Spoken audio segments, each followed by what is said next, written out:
The Scottish Highlands, pristine wilderness of rolling hills, towering peaks and idyllic lochs. An expansive playground for those seeking refuge from the chaos of urban life. Thousands of kilometres of sinuous trails meandering up Munros and crags, through glens and straths and between lochs and lakes. The home of Loch Ness, the UCI Mountainbiking World Cup, and of course, Loch Quioch. But our Texan friend Kristen had other ideas. He was going to take us on a trek that even he would soon regret. Bogs that could swallow a man whole, midges that could take down livestock, and a perpetual wetness that made this more like a swim than a ride. We came to Scotland to escape the heat and sun of Singapore. So on the first day when it wasn't raining, as we headed out from Fort Augustus, we really didn't know how lucky we were. We thought this great weather was normal. But that nice weather only lasted an hour or two. Soon it started raining. But we didn't mind. No, we were mountain bikers exploring the wilderness. So here we are on our first day of riding. It's pretty rainy, but I guess we'll get used to it. I guess that's what you put up with when you come to Scotland to mountain bike. But I didn't expect summer to be this wet. But we carried on, the occasional paved road a true luxury. All right, man, so what do you think? Day one. How's it been? Loving it. Awesome, man. So what have you seen so far? Oh, nice rivers, awesome trail, and just beautiful landscape, man. Scotland is beautiful. And this is like the first glimpse of civilization. We got one van and a shack. Yeah, so where are we now? Yeah, so what we do, this is Loch Arkaig, and we have to go about 97 more miles that direction in the next 3 hours, and then we can turn up to the right and cut over. It's about a 9,000 or 10,000 foot climb up and over. I reckon we'll be there by daytime tomorrow. Sounds perfect. Yeah. Let's go. Now obviously Kristen was exaggerating, but the irony was what he said basically proved to be true.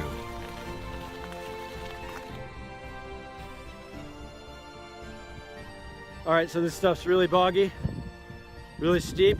The Scots would say it's boggin'. We've been hiking it for an hour and a half, straight up from that valley right there behind Kristen. And there's like deer up here. It's kind of rainy. It's super muddy.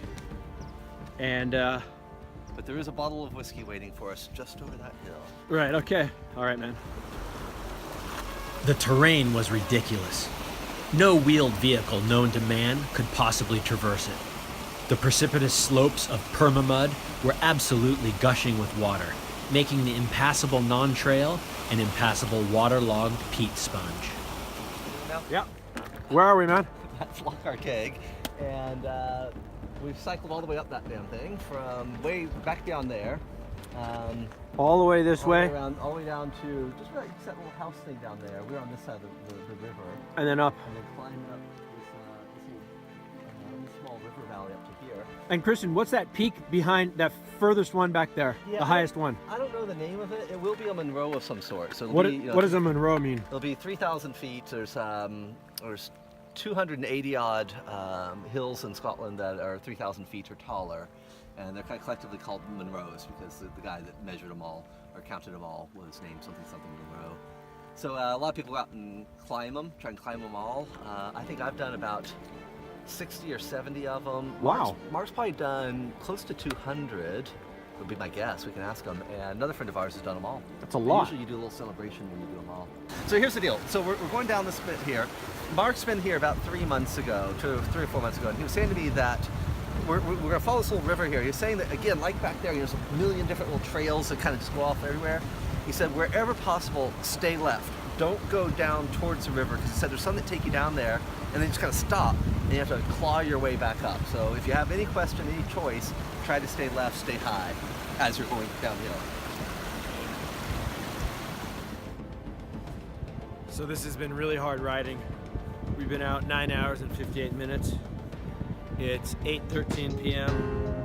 and we've only done 53 kilometers. So It's amazing scenery, but it's cold. It's about 11, 12 degrees. We're in a cloud. It's raining, at least the midges are gone. Our feet are completely soaked from river crossings. But guess what? I love it. The only creatures on Earth that possibly had a chance here were birds, but there were no trees. Not a single one. And this meant no shelter from the incessant wind and constant rain. But just over that crag there, that peak, or the next one, or maybe the next one, or the one after that, was the descent that led to the Bothy where we'd be staying that night. What do you got there, Kristen? I got a buffler.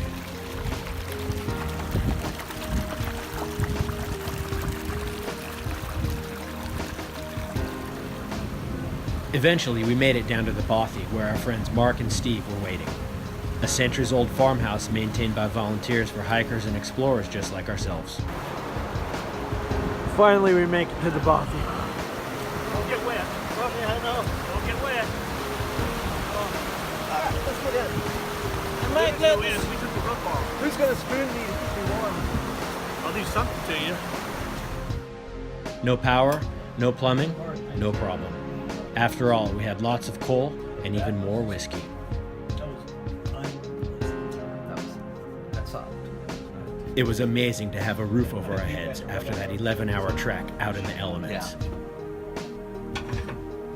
To have a can of beans and some whiskey after barely scraping by on nuts and granola. We'll know in about 30 seconds. To have a place to sleep after pushing a bike with a loaded pack up 500 meters of bog. Oh yeah. I was just thankful to be here. Does anyone want to help Kristen be drinking whiskey? I have a little bit in my cup. I haven't. I'm kind of high. Warms you up. Otherwise, we're just going to have to leave it as well. No, that's not right.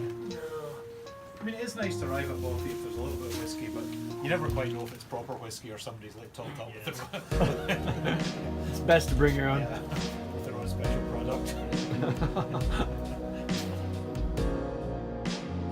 Okay, we're going to push the bikes down to the river, cross the river over there, probably a wade, and then we're going to have to pack up there to that path. We're going to bike. That's great biking all the way up there to the top. There's a little bridge, and then it's downhill, good mountain biking over to the forest. Cool. Yep. So how long is that? I reckon we'll be at the forest in an hour, maybe an hour and 15. Okay. And so are you dry? Are your clothes dry? My clothes are medium dry. So is that a problem? No, Why? because we're going to wade a river in about half an hour. we're going to be up to our nipples. So this Bothy, who is this? What do you think the history is behind this? Right, it'll be in the book who lived here, but that's the main house. That's Kinwreck. It looks quite a big house, so it's probably like a factor or the guy who took all the rents.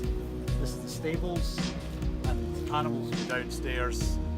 The guy lived upstairs. Yep. And then what are these pieces over here of metal? That's the wheel rims of his cart.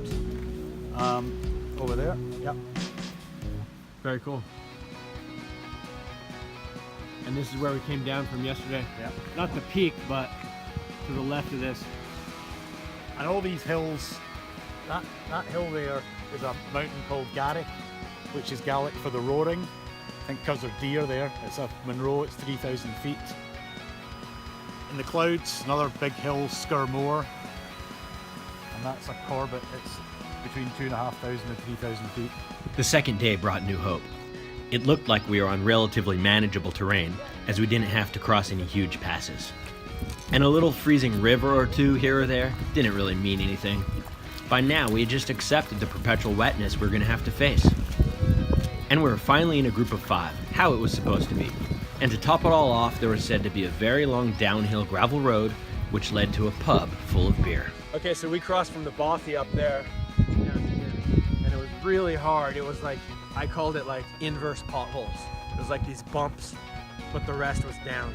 Very hard on the bike. It's not cycling. We cannot cycle. And then there's this swampy bog stuff everywhere, and I sank right to my waist. Kind of scary. I thought I could have like gone under. Put your wheel out like that a little bit so you Yeah. see how it sinks in. I mean, this is nothing. This is no big deal.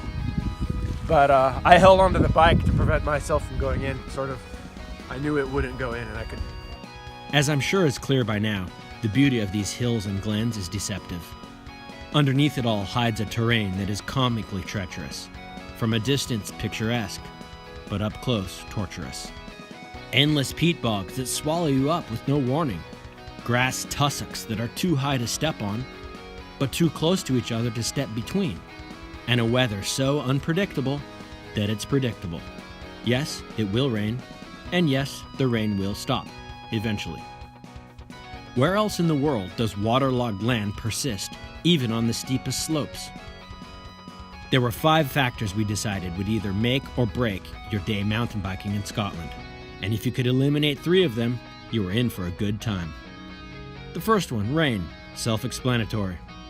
The second one, cold. Anything above 10 degrees Celsius works. Number 3, unrideable hills, also pretty clear. 4, midges.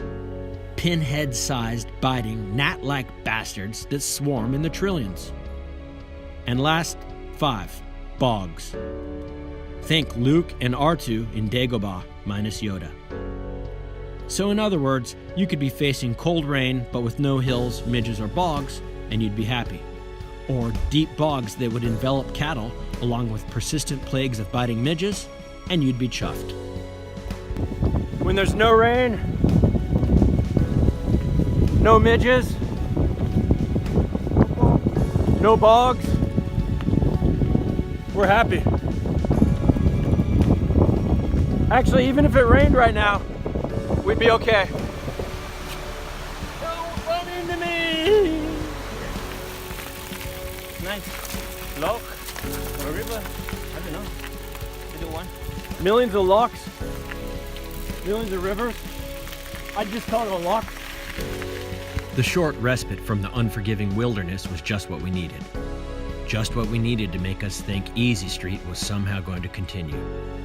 Just what we needed to learn to never get our hopes up. Because soon, we'd have another pass to cross. But not before Kristen gave us a history lesson. Kristen, where were you saying all these rhododendrons came from?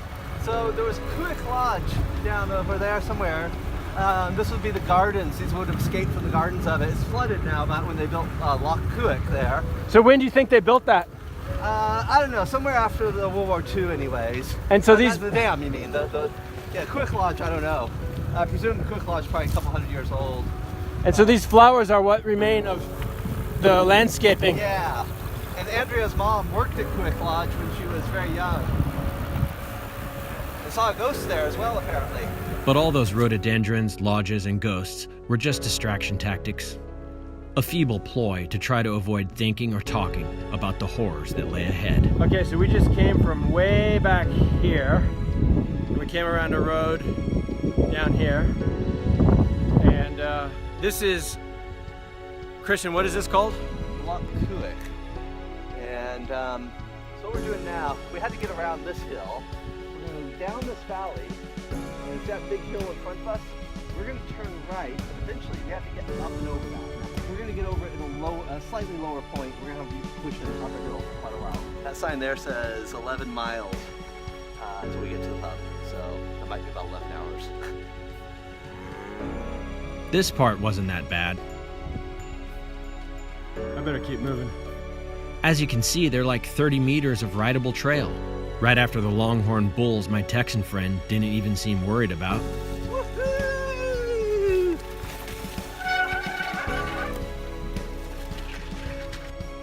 Loch Cuick is over that mountain, about 4 hours that way, where the rhododendrons are. We came around that thing, around there, and up to here, following that river up. Now we're like, what? What do you think? 80% of the way up? Yeah, 75 anyway. I don't know, 5. Whatever. There's no point estimating it. We were pretty close. And then that water slide right there looks mighty fine. It looks like you could just sit down on that and go down, but that's the wrong way. And then apparently right over there, is a pub A pub with food, dinner, and drinks. and beer. Indeed, at the bottom of this long downhill was a pub. We each had multiple servings of fish and chips, numerous pints, and purchased at least a dozen candy bars. But we were so exhausted, famished, and filthy, the last thing on my mind was video, so we have no footage. But it's a good thing we ate so much, because the final stretch to the Bothy was truly a killer. Far harder than the climb the day before, and way longer.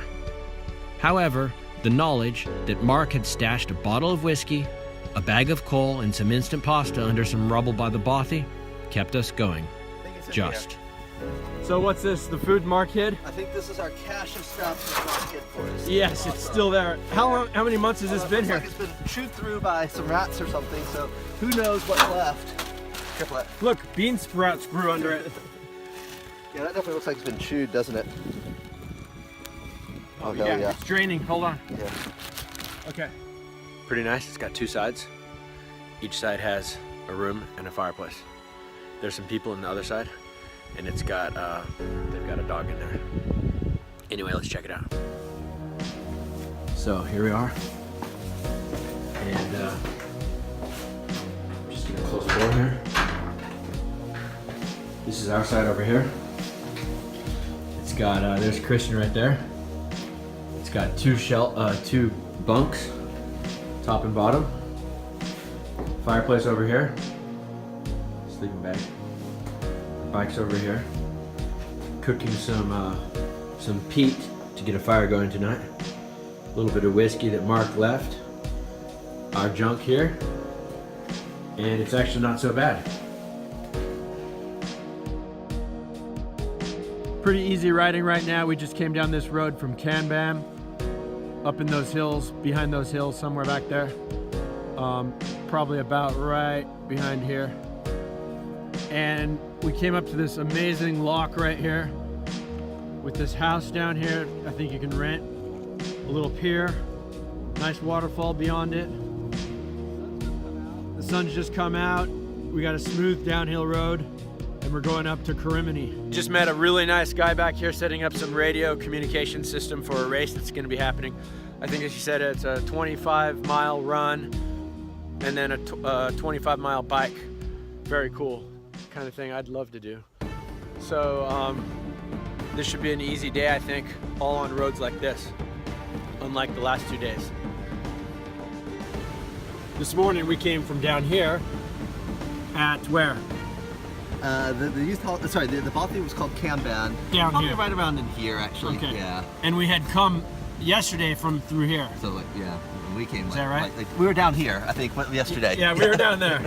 And then we just now had a very easy ride up to here. Now we're up here. Yeah. And then where are we Okay, going? so what we're gonna do is you are here.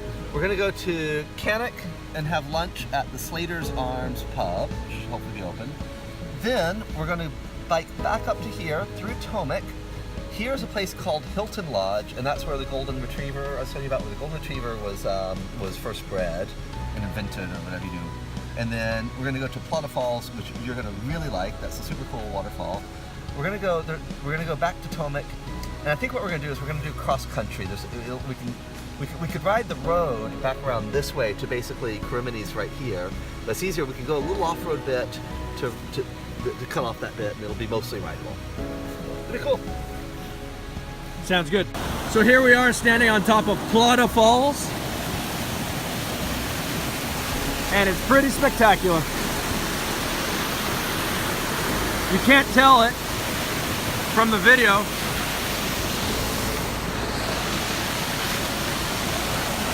But it's much higher, I think, than it looks. And Christian said that he was bouncing on this wooden thing and it's sort of moving. And he said, that's the old lookout that broke.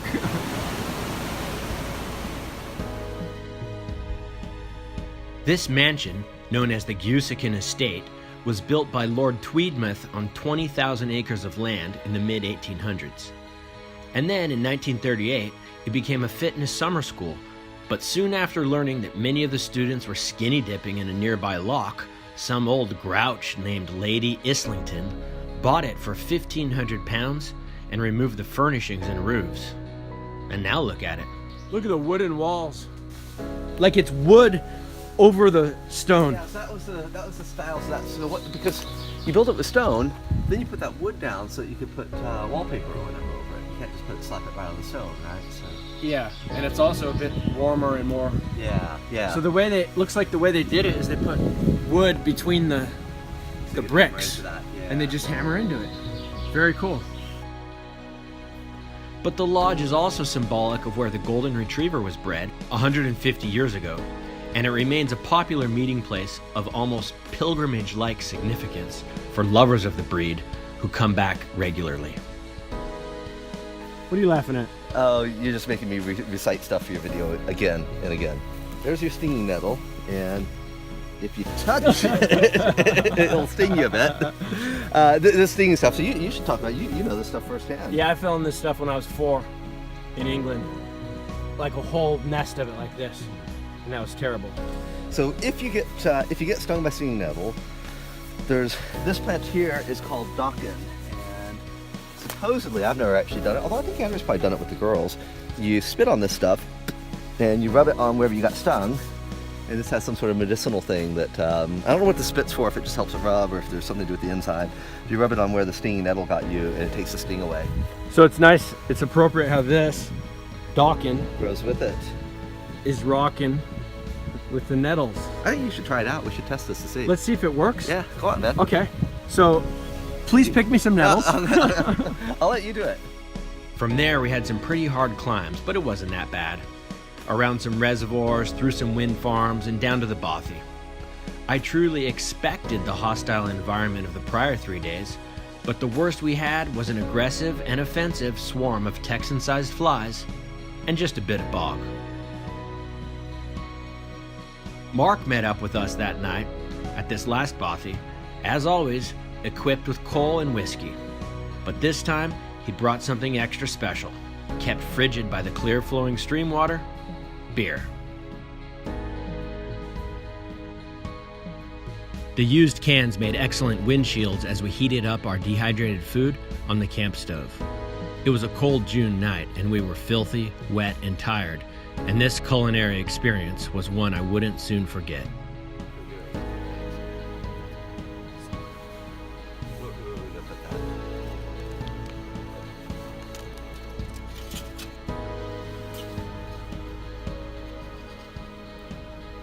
Finally, after the 10 p.m. sunset, we went into the 100-year-old cold stone shelter and found some very questionable reading material. Must kilts. The Jacobite Rebellion. Not the best time to get drunk, hook up with a guy and lose your sister. A drunken bet. When computer game designer Tracy Campbell gets too close and personal with a bottle of Glenfiddich while vacationing in Scotland, she whisks her kilt-obsessed sister back to 1689 to prove hot guys in kilts are a myth. Hello, $100.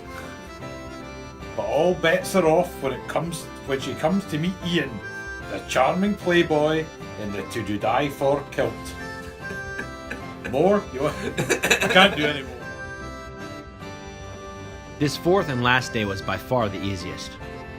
We passed up through a wind farm, and then we came across a very cool building. It was like a rural skyscraper on a place called Loch Mastak. No idea why they built it so high, but it was fun to explore. Hey, check it out there. Somehow or another, people have gotten all the way up there and written their names in the 80s. Maybe there used to be a ladder or something. Wow. 3 floors. Wow. Even on the top floor. Yeah, people were writing stuff 94, 94. I think On the ceiling. I think it must have been a ladder or stairs back in the day, because those are all older. So Christian, you're saying this peat here can be cut? Yeah, this stuff here, you get these big, long kind of saw things and cut sections off. When it's dried, it just basically looks It's just like a block. like a drier version of that. Yeah. And I may add, much to Kristen's chagrin, that I beat his Strava time on this segment in a blistering 3.4 kilometers an hour average speed. I know he wants to take it back, but it's so hard to get to this place, it'll be unlikely to happen anytime soon. So down at the far end here is the tower, the house we just came from, of this small loch called Loch Stack. And it's got a little dam here at the end. And the cool thing is these guys are installing these wind turbines everywhere. I counted 8 of them over here and then a few more up the hills. And then we got to go over another ridge, and we should be at Fort Augustus in probably 6 hours, 7 hours. Okay, so we've been coming up this uphill for about 45 minutes, and in front of us down here is where the wind farm was, and it's stunningly far. It's incredible. I see we're on one peak, then there's this glen here, then there's 1, 2 more, and then 3 is where we were. So you can't really see it, but it's right back here on those last peaks where we came through, right in front of them. This last day, after about 6 or 7 hours of riding, we finally made it back to Fort Augustus on the southwestern tip of Loch Ness. Every bit of pain and suffering totally worth it. So if you're planning an epic mountain biking trip to Scotland, you've picked the right place. If you like challenging terrain, adventurous lodgings, and a quiet solitude you're unlikely to get most other places. Just don't say we didn't warn you.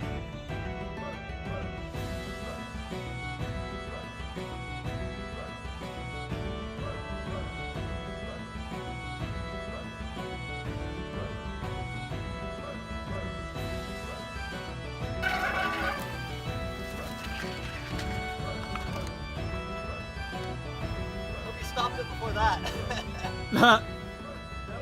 That's going in.